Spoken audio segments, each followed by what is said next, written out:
My guest on the next Green Jumper is one of Cloughie's miracle men. Let's be honest, it's a fairy tale footballing story. It's never going to be repeated if you look at it, where you just scrape in by the skin of your teeth into the big league, and then you're champions, and then you're European champions, then there's a couple of League Cups and Charity Shields, and it just goes on. It's European Cup winner Tony Woodcock who gave the perfect answer to a Cloughie question. I thought I hadn't got any future at all with Nottingham Forest. I'd been thrown out of Mr. Clough's office about 2 or 3 times, and went back after my loan spells and had another chat with him, and said I wanted to play at centre forward. He said, "What are you going to do there, young man?" I said, "I'll score goals." He said, "Good answer," and he threw me out again. I used to get 1 or 2 goals every season, give or take 30. There's also the special piece of advice Tony got from Cloughie, which led to setting up the 2 goals, knocking Liverpool out of the European Cup. As far as I can remember, the only one occasion he says, "Listen, as a centre forward or as a striker, I could roam around and was pretty free. I could go in the middle, down the left, down the right. So wherever the ball was and where I was moving." But he did say before the game, "Listen, just they're expecting you to be doing that. Just stick a little bit more onto the right-hand side if you can." That's all he said.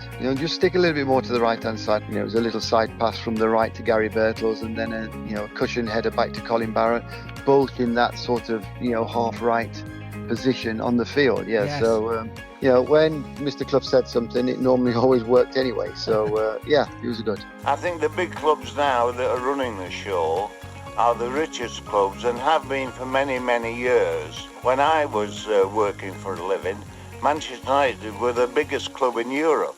They hated us. We had the audacity to beat them. Same with Liverpool. We knocked them out the European Cup. They couldn't believe it. You'll hear how Cloughie tried to persuade him to stay at Forest rather than join Cologne. Well, he wanted me to stay, but it was all it was in my head to go and play abroad as well at some time. It was either Spain, Italy, or Germany, but Germany seemed to have the best players playing in Europe at the time, and possibly the best league in the Bundesliga. And of course, Kevin had been there and been a success, so I was speaking to Kevin Keegan as well. So we had a chat. They asked about contracts, and of course, money's part of the game, even in those days, right? Yeah. And I'd been offered a really good contract, and he said, "What do you want to stay at Nottingham Forest?" And I told him. He said, No, no one's going to pay those sort of contracts." And that was it. It was done and dusted, because that was it then, right? But then, after it was all pre-contract signed and everything was, agreed, he asked me out for lunch, and he just said, "Oh, that contract you wanted, a couple of months ago or whatever," he says, "You've got it if you want it." But of course, it was too late then, yeah? Yeah. And it was the best thing for me to go anyway. There's no, I would have still refused it then, but it was just a case of being respectful to Nottingham Forest and saying, well, for us to actually think about staying, we've got to be looking at these financial terms, which they said no, and then they said yes, but it was way too late by then.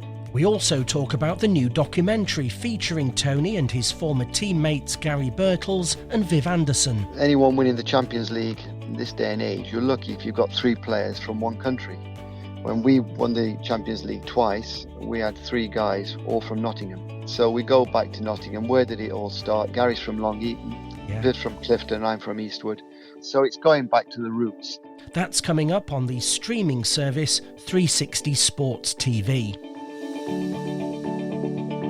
We had Tony Woodcock, we had Garry Birtles, we had Martin O'Neill, and we filled the side with players to compensate for John. But John had a special talent also, so he fitted well into the side. All that and more magical memories of playing for Cloughie's Miracle Men. Hi, it's Tony Woodcock here. You're listening to the Green Jumper Pod with Marcus Alton. That's dropping soon on all the main platforms. Hope you can join us for more memories of the great man in the green jumper.